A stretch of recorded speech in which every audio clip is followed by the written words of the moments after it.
She was Hollywood personified. One of the shining cogs in the machine of entertainment. Even rarer, one who managed to keep spinning, never rusting, steadfast in her skill, quite literally weaving a decades-long legacy in a business where it's much easier to sink than swim. Longevity aside, to serve the silver screen doesn't mean you earn the same recognition as those who grace it. But that was okay with Vera West. She appreciated what she did, and her work will forever be immortalized in the annals of film history. Unfortunately, most of the articles you'll find of her won't highlight the stunning work she did for Frankenstein or Dracula, but rather a mystery fit for its own movie, beginning with a haunting scene of the woman floating quietly in her North Hollywood pool, just outside the property she shared with her husband. Whatever happened there was extremely sudden and completely unexpected. She had nearly everything someone in her field could ask for, a career a proud few could only dream to break into, and an absolutely stacked portfolio. But based on only a piece of evidence at the scene, the lines between suicide and murder began to blur, casting a veil of confusion over the investigation. And even stranger, despite her many accolades, the well-respected Vera West was oddly glossed over in the media, somewhat frozen as a footnote in the headlines and hardly revisited again.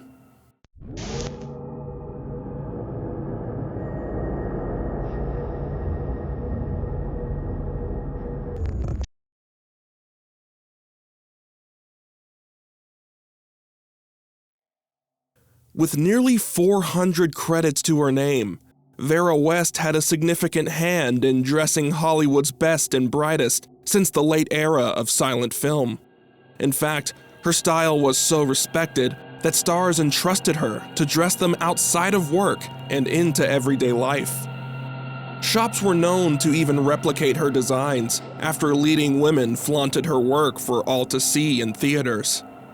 Objectively, Vera's most eye-catching creation was that of Ava Gardner's sultry black gown that she wore in The Killers from 1946, a noir classic. At that point in her career, West had already been a master at costume design, and if anything, her range deserved to be explored to its fullest potential. But the demands for her skills remained frustratingly limited. Since the early 1930s, West's role as lead costume designer for Universal Studios kept her consistent in the horror department, designing gowns for a number of actresses in famous thrillers like 1931's Dracula, 1941's The Wolfman, and the Invisible Man series. And although she likely never expected horror to be her Hollywood destiny, she since rightfully deserved her icon status as the unsung queen of horror. On that note, one of, if not her biggest life's mysteries, is what exactly brought her down to Los Angeles in the first place. It's a question we'll seek more answers to later, but on the surface, it was to put her costuming skills to use by finding steady work in a place where it was in high demand. A slightly lesser-known mystery is where exactly she was born and when. Vera West was originally born Vera Flounders in where most sources point to Philadelphia, Pennsylvania, although others say New York. Some census records claim that she was born in 1897 in New York, but other records conflict it. Generally, it's believed she was born in 1900 in Philadelphia. Records of her mother are practically non-existent. All we know is that her name was either Clara N. or Lillian, also from Philadelphia. Vera's father was Elmer L. Flounders, a sheet metal worker from Maryland, and she also had a younger sister named Hazel. We don't know when Vera's eye for fashion came about, as records, first-hand or otherwise, don't seem to be available anywhere. But what we do know is that she was enrolled in the Philadelphia School of Design for Women in the 1920s, where she honed her skills, working under the legendary Lady Duff Gordon. It was here where Vera mastered dressmaking and designing, earning her an exalted position at a ritzy salon on New York's Fifth Avenue. Through the early to mid-20s, Vera West rubbed shoulders with New York's upper-class elite, living out a dream career women of her age could only daydream about. All this, and yet she hadn't even reached her prime yet. A lucrative legacy in Hollywood awaited the designer. But believe it or not, the circumstances of her mysterious passing more than 20 years later began somewhere at this point in her life. Without any explanation, the young talent simply dropped everything and left New York behind. And although the reason behind this sudden move may be the result of yet another lack of records, it still comes off as somewhat random. In fact, the sole piece of evidence even remotely referencing this time in her life was a strange note found at the crime scene. That we'll get to later. Mystery move aside, Miss West certainly left for greener pastures than the one she'd already called home. In the latter days of the silent movie era, her skills proved more than worthy for Hollywood standards. In 1928, she replaced Lucia Coulter as lead designer for Universal Pictures, and in that very same year, her debut work was featured in the 1928 film The Man Who Laughs, based on the book by Victor Hugo, the film credited for inspiring the DC comic villain, the Joker. From there, West's new career sprouted at a breakneck pace, working exclusively for Universal, designing elaborate outfits worn by actresses in a slew of pictures for the silver screen. As stated before, Vera was tasked specifically to design for horror flicks and thrillers, only occasionally breaking away from the genre from time to time. When there was a femme fatale or some dark princess slated to grace the theaters, Vera West had just the dress. One of her most notable being the iconic bandage dress worn by Elsa Lanchester in The Bride of Frankenstein, available to see at the V&A Museum today. During her first year in the Golden State, Vera married a man named Stephen D. Kill, an electrotyper we know nothing about, other than the fact he was married to her for 5 years before divorcing in 1929. But in 1930, Vera married John Cunningham Jack West, a cosmetician, hardly a year after her divorce. Just like others in this story, we know little to none about Jack, besides the fact he was Vera's second and last husband, whom she shared a home with on 5119 Bluebell Avenue in North Hollywood. The pair also shared 2 Scotty dogs, Duffy and Tammy. Vera remained Universal's master of dresses for nearly 20 years, not only serving as a costume designer, but as a trusted dresser for actresses off-screen as well. However, by 1947, Vera presumably had enough. Whether she'd felt it was time to step away from the film scene or spread her talents to things other than horror movies, West called it quits with Universal, leaving behind a hearty body of work. Moving forward, her talents lived on at the Beverly Wilshire Hotel Salon, where she continued to serve as a trusted designer and dresser. This new residency would not last, unfortunately, because not even halfway into the year, Vera West was found dead. On June 29, 1947, Vera West's story came to a screeching halt, the circumstances extremely shocking, the evidence haunting. It all began with a man named Robert Landry. Landry, a 33-year-old photojournalist for Life magazine, happened to be renting the guest house on Vera and Jack's property on 5119 Bluebell Avenue. On the night before the discovery, Robert had spent most of the evening out on the town and hadn't arrived back until the morning of. When he pulled into the property around 3:30 a.m., he immediately noticed something was amiss. The lights in the home's main room were on for such an early hour. Approaching the home itself revealed yet another odd sign for Robert: whimpering. Whimpering from Tammy and Duffy, the 2 Scotty dogs, coming from the rear of the main house. Landry crept inside there to see what was going on, and through a back window, he found the dogs in the backyard, And what they were whimpering about was nothing minor. For right there, in the red and blue tiled pool, floating face down, was the body of Vera West, still wearing her nightgown. Suspicious as he was, Robert Landry likely never expected what he saw at the end of his search. The 47-year-old Vera West, the expert designer, an unsung hand in film history, had tragically died from circumstances yet unknown. Robert called the police immediately, and an investigation was held in the ranch-style home that morning. When her body was examined, coroners determined that Vera had been dead for some time. Although the exact span of time was never officially concluded, she had no wounds or signs of trauma, nothing to indicate that she'd been injured and fell into the pool. So far, it looked as if Vera drowned, and that's where investigators were leaning. Question is, was it an accident, or was it murder? In truth, the only one to offer closure to this case was Vera's husband, Jack West. You may have been wondering where he's been in this whole ordeal. Well, he wasn't at the house that night. He was traveling to San Jose. Why? Because they had a fight the night before. At this point in their almost 2-decade-long union, their relationship had been on the rocks for reasons unknown.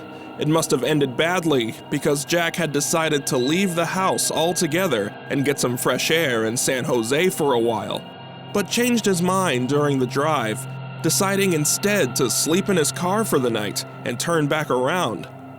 But that's only from one source. Jack said that though they indeed had a fight, he was still going to leave that night because he had business in San Jose, not because he needed space. Come to find out, the pair had been at odds recently, because Vera was highly considering divorce as of late. What for exactly will forever remain a mystery. But despite her mood, Jack never expected her to commit suicide. Evidence around the property was frustratingly scarce. An empty bottle of sleeping pills were discovered, amplifying the suicide angle. But Jack West confirmed that both he and Vera regularly consumed them before bed, saying they were likely equally responsible for the empty supply.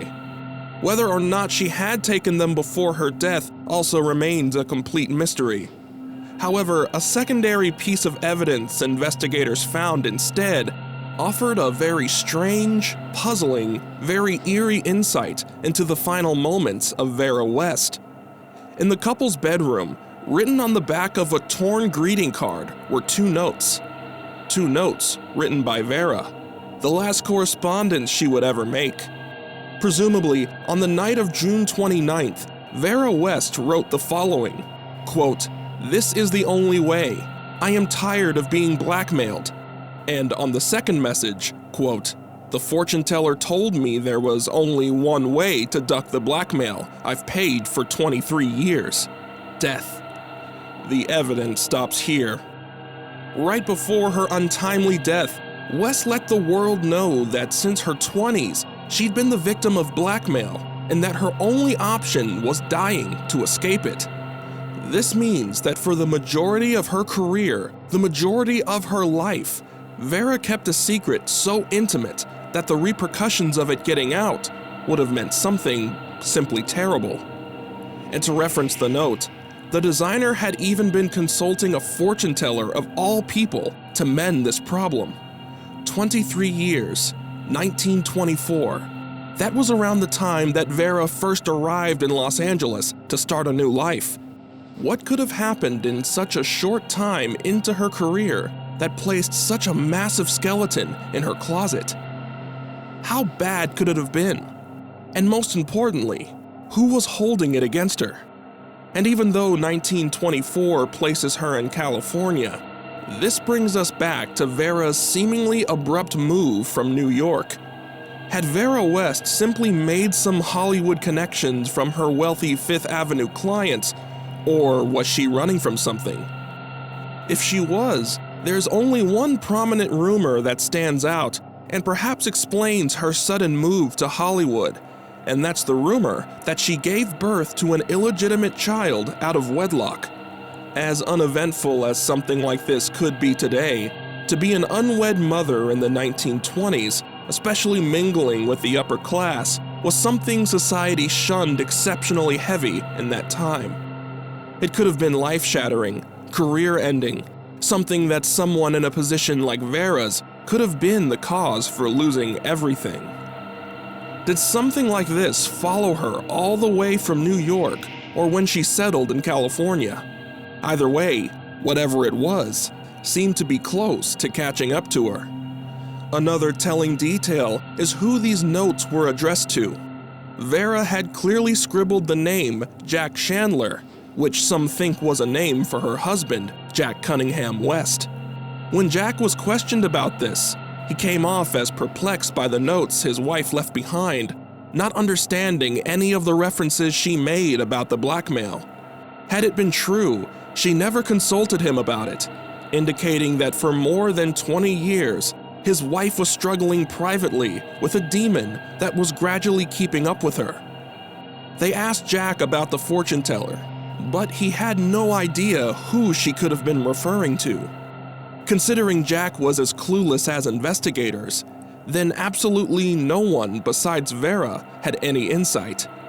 Actress and friend Ella Raines was questioned about her mental state leading up to her death, but she stated that West was, quote, very happy the last time they saw each other. But another unnamed friend who was questioned gave a starkly different report, saying that Vera told them that she wasn't feeling too well. With authorities finding nothing to corroborate the notes or any sign of there being any real danger in Vera's life, the verdict was that Mrs. Vera West must have been suffering mentally for quite some time now. Jack believed that it was their argument the night before that set everything over the edge. The notes, the claims of blackmail, the fortune teller, all just figments of her declining mind. After a brief investigation, the death of Vera West, the star behind the scenes, was ruled a suicide. But even in the aftermath, there was a small series of eyebrow-raising suspicions, one of which came from the New York Times in a report about the case just a day later. And something very interesting would come from it. It reads, quote, "Film costumer Vera West died in her swimming pool at 519 Bluebell Avenue over the weekend. She suffered from marital difficulties, but the blackmail to which she alluded in her suicide note was, according to husband Jack C. West, a figment of her imagination. Mr. West claims he was staying at the Beverly Hills Hotel when his wife took her unfortunate dip, following a bad argument and in anticipation of Mrs. West's consultation with a divorce attorney. Assistant County Autopsy Surgeon Dr. Marvin Goodwin's initial report was of asphyxia, probably due to drowning. But Dr. Frederick Newbar, his supervisor, is refusing to sign a death certificate until additional tests are performed. A perplexing statement indeed. Why did Dr. Marvin Goodwin's conclusion differ from his superiors so much? As if the case wasn't already plagued by thoughts of murder, it's telling that Dr. Frederick Newbar outright refused to sign the death certificate so quickly. And on the topic of newspapers, any talk of Vera West peaked in the media almost as soon as the case began. Follow-ups fizzled out fast with nothing in the realm of updates, only that her blackmail claims were being looked into by Detective Sergeant R.P. Keeley. Then, outlets just stopped talking about it. Maybe nothing came of the investigation, or maybe it was swept under the rug. I'm sure there have been a few eyes batted towards Jack Cunningham West throughout this story. His alibi was shoddy to say the least. If he was out on business on June 28th, what exactly was it? Were the clients interviewed by police? Why so late? And of course, why did he turn back so early, supposedly spending his night in the car? Well, if there were any reservations before, he did make one last decision that always rubbed people the wrong way. Shortly after the case was closed, Jack had their North Hollywood home demolished. If there were any more secrets lying in that home, they were gone for good. Then Just as strange, Jack just seemed to drop off the face of the earth.